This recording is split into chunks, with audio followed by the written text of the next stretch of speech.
യുദ്ധ സാഹചര്യം മറയാക്കി ഗ്യാസ് ഏജൻസികൾ നടത്തുന്ന പാചകവാതക സിലിണ്ടറുകളുടെ ക്രമവിരുദ്ധ വിതരണവും കരിഞ്ചന്തയിലെ വിൽപ്പനയും അവസാനിപ്പിക്കണമെന്ന് ആവശ്യപ്പെട്ട അടിമാലി ഭാരത് ഗ്യാസ് ഏജൻസിയിലേക്ക് KSUവിന്റെ നേതൃത്വത്തിൽ പ്രതിഷേധ മാർച്ച് സംഘടിപ്പിച്ചു. സമരം അടിമാലി പഞ്ചായത്ത് പ്രസിഡന്റ് ബാബു പി കുര്യാക്കോസ് ഉദ്ഘാടനം ചെയ്തു. പ്രതിഷേധവുമായി എത്തിയ പ്രവർത്തകരെ പോലീസ് തടഞ്ഞത് നേരിയ സംഘർഷത്തിനും ഇടയാക്കി. യുദ്ധ സാഹചര്യത്തിൽ പാചകവാതകത്തിന് ക്ഷാമമുണ്ടായതോടെ പാചകവാതക വിതരണവുമായി ബന്ധപ്പെട്ട് അടിമാലി ഭാരത് ഗ്യാസ് ഏജൻസിക്കെതിരെ നിരവധി പരാതികളാണ് ഉയരുന്നത്. കൃത്യമായ റോഡ് സെയിൽ നടക്കുന്നില്ല, 45 ദിവസത്തിന് ശേഷം ബുക്കിംഗ് പൂർത്തിയാക്കി എത്തുന്നവർക്ക് സിലിണ്ടർ ലഭിക്കാതെ വരുന്നു തുടങ്ങിയ പരാതികളാണ് ഏറെ.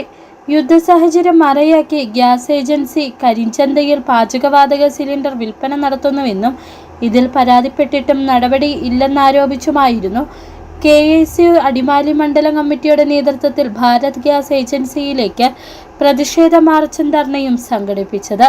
പ്രതിഷേധവുമായി എത്തിയ പ്രവർത്തകരെ പോലീസ് തടഞ്ഞത് നേരിയ സംഘർഷത്തിന് ഇടയാക്കി.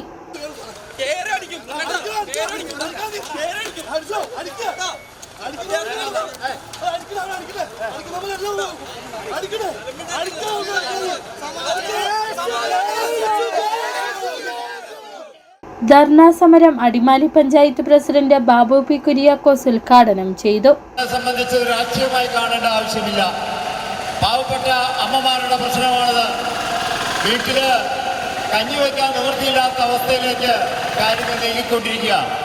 ഒരു ലോഡ് വിറക് പോലും കിട്ടാനില്ല, ഗ്യാസ് പോട്ടെ, വിറക് പോലും കിട്ടാനില്ല. അടിമാലിയിലെ ഹോട്ടലുകളെല്ലാം അടച്ചുപൂട്ടി. ഇവിടെ ജീവിക്കട്ടെ നമുക്ക്.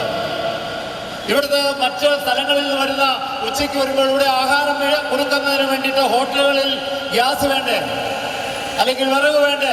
വിറക് പോലും കിട്ടാനില്ല. ഈ അവസ്ഥയിൽ നിന്ന് ഈ കേരളത്തെ മോചിപ്പിക്കേണ്ടത് കോൺഗ്രസിന്റെ ആവശ്യമാണ്.